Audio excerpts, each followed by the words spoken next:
पूर्व मुख्यमंत्री नारायण दत्त तिवारी से सबक और सीख लेते हुए रवि किशन को स्वीकार कर लेना चाहिए कि यह बेटी हमारी है और इसकी मां से हमारे फिजिकल रिलेशन हुए थे, हमने मंदिर में शादी किया था, यह हमारी चूक है, क्षमा मांगता हूं और बेटी को गले लगाता हूं, मां से प्यार बांटता हूं और समाज के सामने सीना ठोक करके कहता हूं कि अपर्णा हमारी पत्नी थी और ये हमारी बेटी है। यही तो कहना है, कह दो वह रवि किशन की बेटी है अथवा नहीं।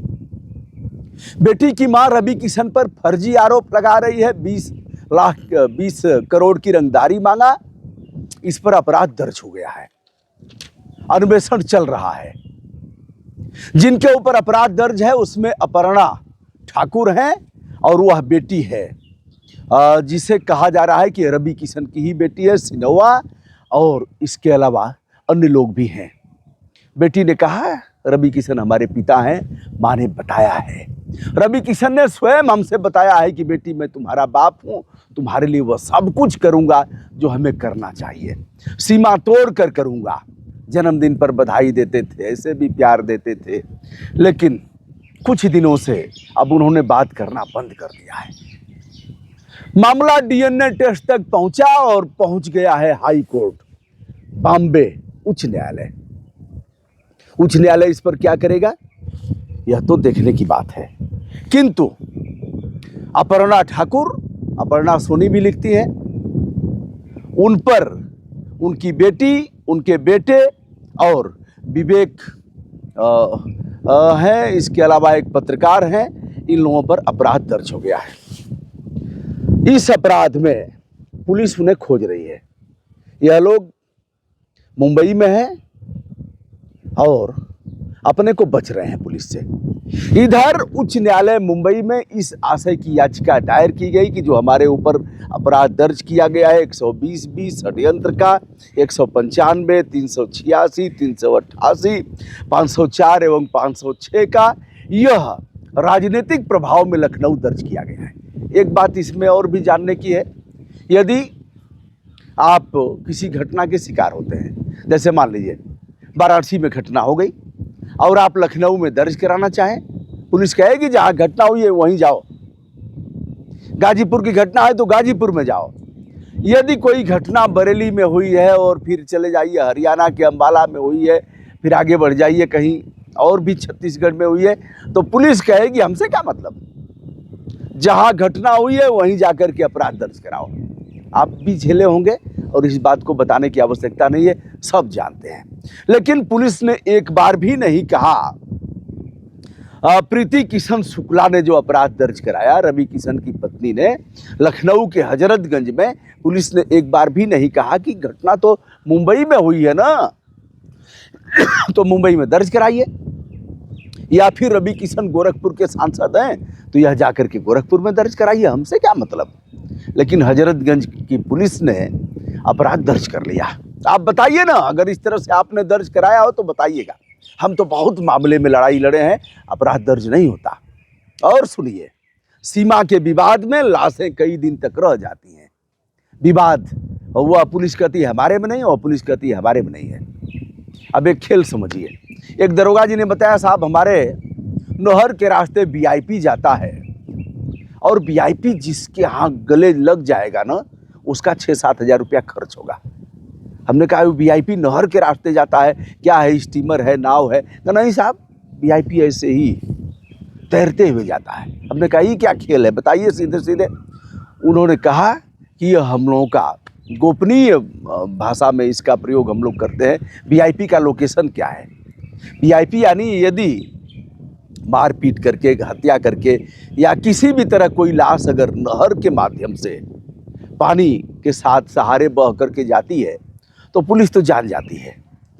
और हम लोग प्रयास करते हैं कि भैया हमारे थाने से आगे वीआईपी, हमारे थाने से आगे बढ़ जाए। हम लोग पूछते रहते हैं वीआईपी का लोकेशन क्या है, ये कोई समझ ना पाए। अब करते क्या है, वीआईपी को अपने थाने से किसी को दारू वारू दे करके और वह डंडा दे करके, वह ठेल करके, कहीं अगर वीआईपी लग जाता है तो उसको ठेल करके आगे कर दिया जाता है, आगे बढ़े। आगे थाने वाला भी मुस्तैद रहता है कि भैया हमारे थाने से वीआईपी का लोकेशन आगे बढ़ जाए।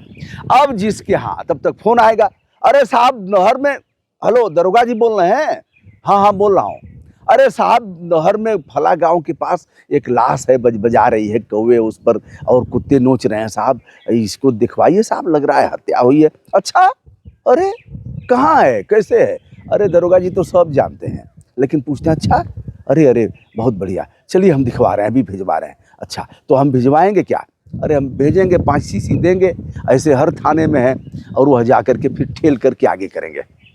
बहरहाल वीआईपी जिसके पल्ले पड़ गया ना, तो कहते हैं कि साहब पोस्टमार्टम कराना है, अपने बजाती हुई लाश को कैसे निकालेंगे, और फिर उसको सील मोहर करना है, फिर कौन ले जाएगा, गाड़ी पकड़ते हैं, फिर उनको फिर 10-5 सीसी का इंतजाम करते हैं, पैसा देते हैं, फिर उसको करवाते हैं साहब। तो ऐसे ही अगर 2-4 वीआईपी मिल जाए ना, तब तो बच्चों की फीस नहीं दी जाएगी। बहरहाल यह दरोगा जी का कथन था।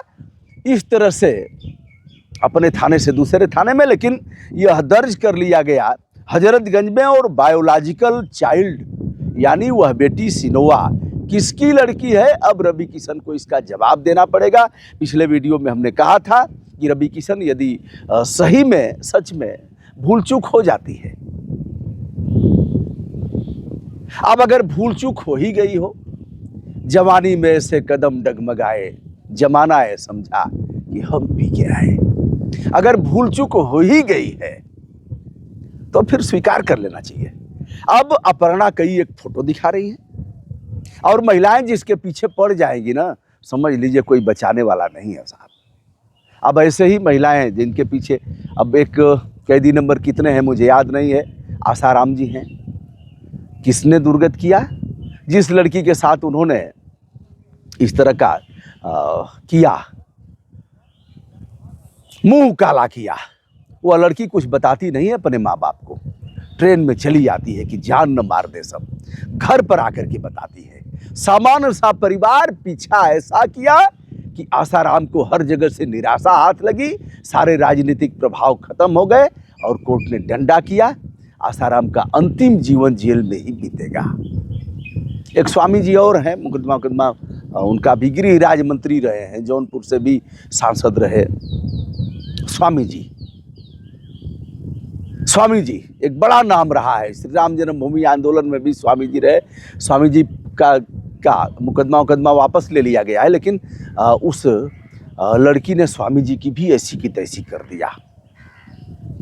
एक सांसद जी घोसी में थे, इस बार उन्हें टिकट नहीं मिला है, हालांकि लड़का और लड़की दोनों अपनी जीवन लीला समाप्त कर ली है सुप्रीम कोर्ट के सामने, उन लोगों ने ऐसा किया, लेकिन किसी भी प्रभाव में वह लोग नहीं आए, तो जिनके पीछे पड़ जाएंगी ना, समझ लीजिए उनकी ऐसी की तैसी हो ही जाएगी। फिलहाल रवि किशन को स्वीकार कर लेना चाहिए और कहना चाहिए बेटी आओ, मैं तुम्हारे लिए तरस गया, तुम हमारी खून हो, तुम हमारी जैविक पुत्री हो, और अपर्णा से हमारे संबंध रहे, बुराई क्या है। लेकिन रवि किशन अभी भी भाग रहे हैं, और यह चुनाव भी उनका है। 2014 में वह कांग्रेस पार्टी से लड़े थे जौनपुर से, उसके बाद अक्षत मार करके और पवित्र कर दिया गया रवि किशन को। रवि किशन शुद्ध होते हैं और गोरखपुर में चले जाते हैं, गोरखपुर से वह 2019 में सांसद हो जाते हैं। इस बार फिर से और उनकी भाषा पर योगी जी को मुस्कुराते हुए आप देख सकते हैं, अक्कड़ बक्कड़ कुछ बोलते रहते हैं, और क्या बोलना चाहिए क्या बोल रहे हैं। लेकिन अब ऐसे ही लोगों का है, कई सिने जगत के चले गए हैं।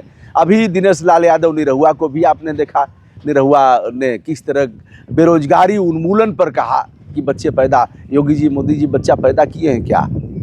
अब ऐसा उदाहरण कि भैया आप सब लोग योगी जी और मोदी जी हो जाएं, और जिनकी शादी हो वो अपनी पत्नी को छोड़ दें, और योगी जी महाराज तो शादी नहीं की है, इनके पर हमें कुछ नहीं कहना है, अच्छा है, कोई चारित्रिक दोष भी इन पर नहीं लगा है अभी तक, लगना भी नहीं चाहिए। हम इसकी अपेक्षा भी नहीं कर सकते कि ऐसे लोगों पर इस तरह का दोष लगे। तो अब लीगल नोटिस जो 2 बार दिया था और 20 करोड़ रुपए मांगने की बात हुई थी, उसे हरजाना भी कहा जा रहा है, उसे रंगदारी भी कहा जा रहा है, और उसे ब्लैकमेलिंग भी कहा जा रहा है। बहरहाल अपर्णा ठाकुर ने उच्च न्यायालय मुंबई का दरवाज़ा खटखटाया है।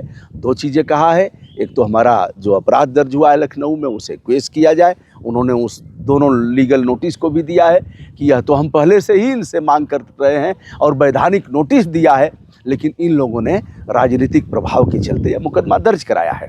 क्या होगा अपर्णा ठाकुर का, राजेश सोनी का, सेनवा सोनी जो उनकी बेटी है, बेटी का यही कहना है कि वह हमें बस बेटी के रूप में स्वीकार कर लें समाज के सामने। हम सिने जगत में काम कर रहे हैं, हमने कभी उनको उनका इस्तेमाल नहीं किया है और आगे भी नहीं करेंगे। बेटा सोनी पर भी संभवतः अपराध दर्ज हुआ है। सपा नेता विवेक पांडे हैं और एक स्वतंत्र पत्रकार खुर्शीद खान है, इनके ऊपर भी डीएनए टेस्ट यदि होता है कोर्ट के आदेश पर तो दूध का दूध पानी का पानी हो जाएगा। दोस्तों, मैं हूं ब्रजभूषण दुबे। बुरी तरह से फंस गए हैं रवि किशन, आगे क्या होगा यह तो समय ही बताएगा। विनम्रता के साथ हमारा सादर नमस्कार देश विदेश से जो भी जुड़े हुए हमारे मित्र हैं सभी के लिए प्रणाम।